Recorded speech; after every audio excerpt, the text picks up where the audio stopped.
And today we have a video by Antonio Talks titled The Straight Life to Sweat Equity Pipeline. Yeah, I ain't gonna lie, I don't know what we have here today. We got Antonio, but it's my boy, so he's probably got something good for us today. But by the way, like, share, subscribe to the channel, and do comment down what you feel about this video while I'm reacting to it, or whatever point you want me to address in the next video. I'll probably talk about it. But then let's go and let's see what my boy has for us today. Talk about racism, we talk about white supremacy, we talk about anti-blackness. And I'm just at the point of like, I know these people don't like us. I know about all of the agendas that they have thrown at Black Americans, right? Slavery, Jim Crow, the Black Codes, redlining, denying benefits from the GI Bill, COINTELPRO, the crack epidemic, the heroin epidemic, the war on drugs, right? I understand all of these things, them pushing capitalism, all of this up the Black community. And in 2026, we are seeing the backlash from that. With that being said, I think that is good. We acknowledge the past atrocities that happened to us, but also I don't want us to continue to dwell on it. If y'all noticed over here on my channel, recently I've been incorporating more videos tackling things that we do have control over. A lot of the negative elements in the community that I just dislike. Today we're gonna be talking about the glorification of street culture and also sweat equity. I made a video a few weeks ago where I was talking about the raccoons of the Black community that we don't talk about. And basically I was stating that the same way, we talk down on bootlickers, the tap dancers, the same way we treat those individuals, we gotta start treating these gang bangers and some street dudes like that as well. And that is what I'm gonna dive into within this video, man. How within our communities, these type of individuals are praised and put onto a pedestal. These dudes are seen as real for doing anti-Black shit. So-and-so right here went to jail for killing 2 Black men. Now he's labeled as a real dude?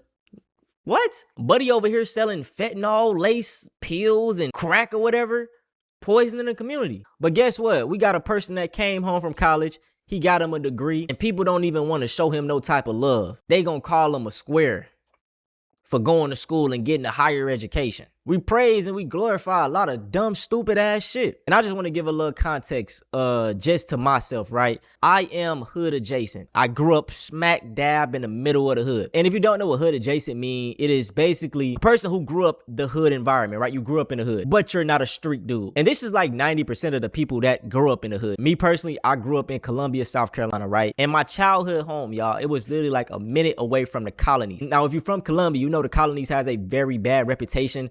People call it like one of the worst neighborhoods in a city or whatever. In my opinion, the shit ain't that bad though. And I'm not bringing these things up to glorify it or anything, but had multiple friends that passed away to gun violence, in jail for gun violence, family, right? You know what I'm saying? So I never want to come off as demonizing these individuals, but it's just like the older I get, the less tolerant I am of it. I want to tell y'all a story that I think about all the time that happened to me. And I brought it up on my main channel before. When I was younger, I think like either 6th or 5th grade. I can't remember exactly. But basically, man, I got an older brother. He's a knucklehead, right? He was in the streets doing little dumb gang shit. And he ended up getting our house shot at. I remember this night because I woke up out the middle of my sleep and like the police or whatever, the detectives were outside of my room. I heard all this commotion. I opened up my door and they all outside my room. Tell me why, y'all, one of the bullets was literally like, it landed right next to my room. Let's say my room is like this.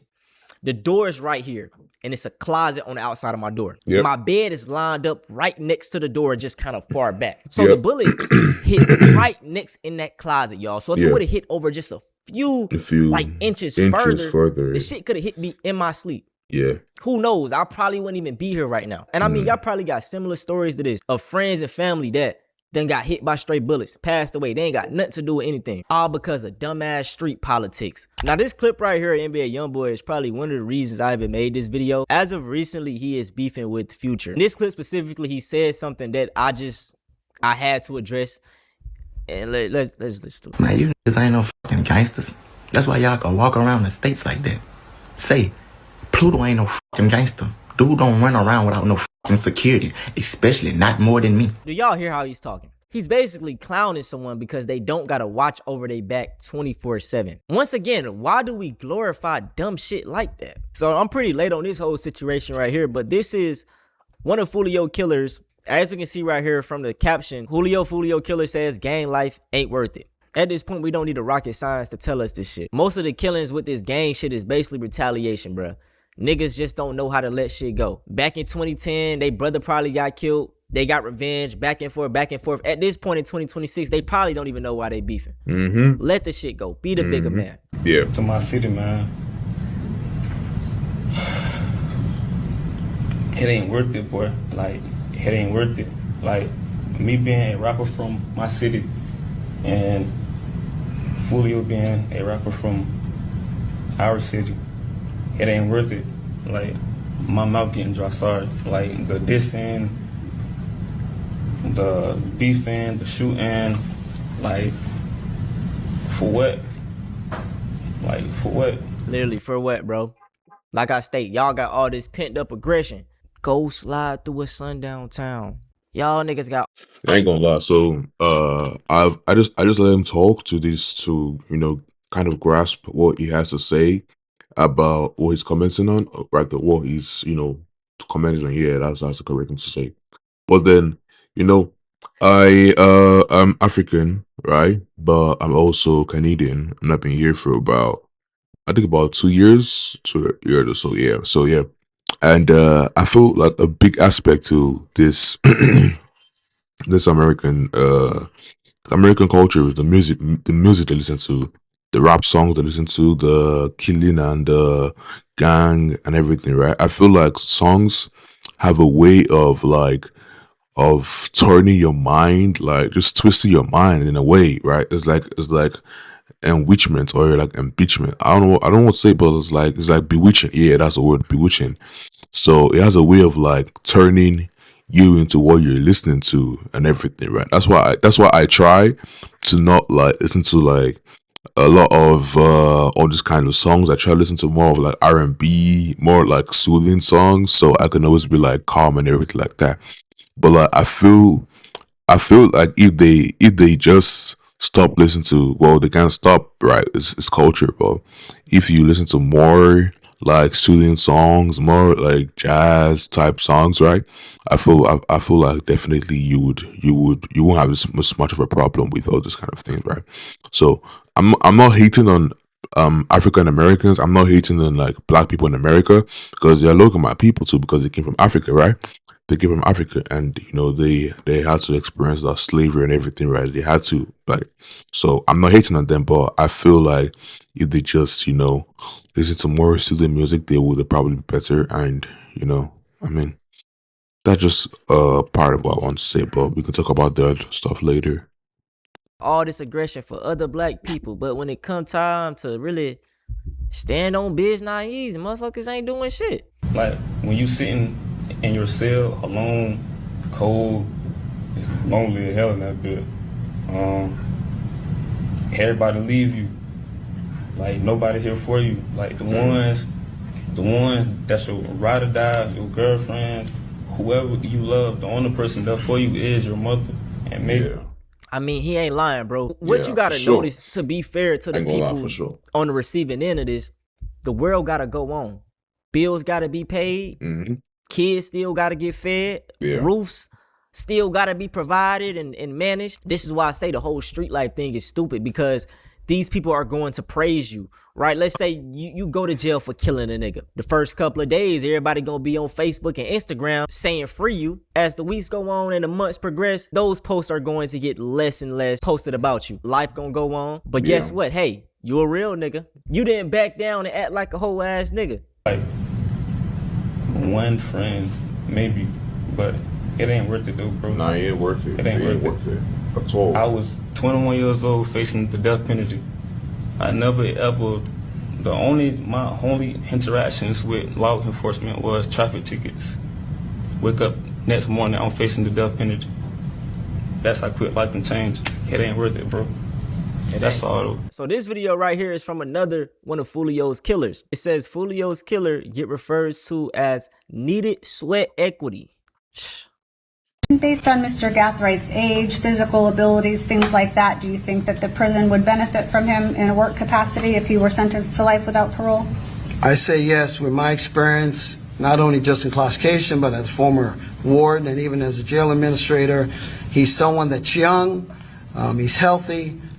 In reality, we need that labor, we need that sweat equity, and we will put them out there to work because we do have an aging prison population, jail administration. We have that. So we put these young individuals to work and get some sweat equity out of them since they are young and actually can do the work. I ain't gonna lie. And we talk about life without parole and death row, but for our jurors' education, in Florida, what does a life sentence without parole mean? A life sentence in the Florida Department of Corrections means from the minute they're brought in, they're assigned an inmate number. He will be assigned an inmate number, and when he dies and leaves in a body bag, he will still have that inmate number. An inmate serving life will never ever get out. There is no parole in the state of Florida, and they're not ever allowed outside the razor wire and the fence of a secure facility. And this is why I try to stress, man, to I ain't gonna lie, but I'm going to talk first. I'm gonna let him do that, right? I feel like if I was the one in that situation, I'll definitely cry, bro, because like there's nothing you're gonna tell me, right? Homie saying I need sweat equity. We're aging out of old people, so we need young people like you to do all the chores and shit. And homie was like, she was like, what's the word again now? What does life without parole mean? It means that since you entered this jail, you're given a number, and to the day you die, you're gonna die with that number on you in that body bag. And the way he said it so casually, right? So, I mean, that's crazy, bro. I ain't gonna lie. Your children should stay at home, bro. Your children should stay at home. Don't do drugs. Don't go gang banging and all that other stuff, right? Just be good kids. Let's hear what Antonio Toss has to say first now. all of the YNs, I don't even like referring to that term, but if Yeah. you live that lifestyle, Yeah. I understand the circumstances of why y'all may go down doing the dumb and wrong things. But we gotta start pushing back against that shit. It's not cool. And the sad thing is, bro, a lot of these dudes that's in the streets, they making less money than niggas working a 9 to 5. You can make more money by getting you a fucking warehouse job, working at Amazon. And you don't gotta work there forever. You could be working on getting a trade while working that job. So that eventually you can pivot, you know what I'm saying, and just make a, you know what I'm saying? You don't, come on, bro. Now for the rest of this video, man, I just want to talk about how, especially to my black men, we got to start loving each other more. Why we always tough? Why every time you see another black man, gang, you see another black shorty, folk, we gotta look at each other like we are. I don't even know you, folk. I can't even say what up, or you might be like, what the fuck you saying what up, folk? You step on a motherfucking shoe, they ready to blow, like, shit gotta stop. 100% facts, bro. And the thing is, a lot of the dudes that have that animosity towards another black person, they docile as fuck if it was a person from another race. A white man walked through. How you doing, sir? What's up, boss? This nigga ended his life. What that mean? What you mean what that mean? What that mean? That means bragging. Okay. Gang shit. I don't do no gang stuff. This video is a prime example of what I'm talking about. So I'm gonna just play it without the audio, but as you can see, they're staring each other down. He do a head nod. And they still staring, and then the dude in the gang talking about what's bracking. He, you know what I'm saying? He ain't on none of that gang shit. And it's like, why is a eye contact like niggas just looking at each other and we ready to scrap, bro? Niggas got so much I ain't gonna lie. I didn't know it was that bad, bro. Like just a look can make you like start fighting and stuff, bro. Like I don't live in the States, so I don't know how it really goes down, right? place of anger that needs to be put in different places, bro. It's pissing me off. But that's pretty much it, y'all. That's all I want to talk about in this one. If I have any YNs or anybody that's in the streets, man, hopefully I can steer you in a different direction. For you sure. can become a doctor, you can become a pilot, you can become a lawyer. I make videos all the time highlighting and showcasing we can do all that shit that we can be. I know you might have grew up to a messed up environment. It happens, dog. It's a saying that a successful man, they asked him how he got there, and he was like, I had abusive parents. Then they ended up asking a homeless man the same question. How you got to this point? I had abusive parents. You know, I just want y'all to lock in. Black people, black Americans, we have been through some of the hardest things ever in history. And like I stated, this is a reason why a lot of this shit is taking place. But once again, we are some of the most resilient people to ever walk this earth. Soon as slavery ended, we built up colleges. We endured 400 years of the brutalness, dog. Just even reminiscing off that fact alone, it should want to make you lock in. Like me thinking about my ancestors slaving and living the way they had to do, man, I'm gonna be the greatest motherfucker ever for y'all. I got y'all. That's my mindset, man. I wish everybody would just lock in like that. No more talking, man. Love y'all. If you want to see something similar to this, go check out Black Excellence Got Them Folks Mad, because it's Black Excellence in there for you guys to watch, man. Shout out to my boy Antonio Talks. I feel like whatever video he does, they usually just like encourages me to like right. But I'm not African American, but I also I also have to like up my understanding of what they went through, and not be ignorant of their past and how they're trying to change and become like a better society and like group of people and everything like that. So I fuck with all of them. I fuck with them. That's my black people, and we're all black too. Whether you came 100 years ago or you're from Africa, we're all black. So I fuck with that. So by the way, like, share, subscribe. I need this channel to do well. So I mean, it's all right though. It's all right. It's all right. And comment down whatever you feel about this situation down below in the comments below. And see you all later. Bye. Peace.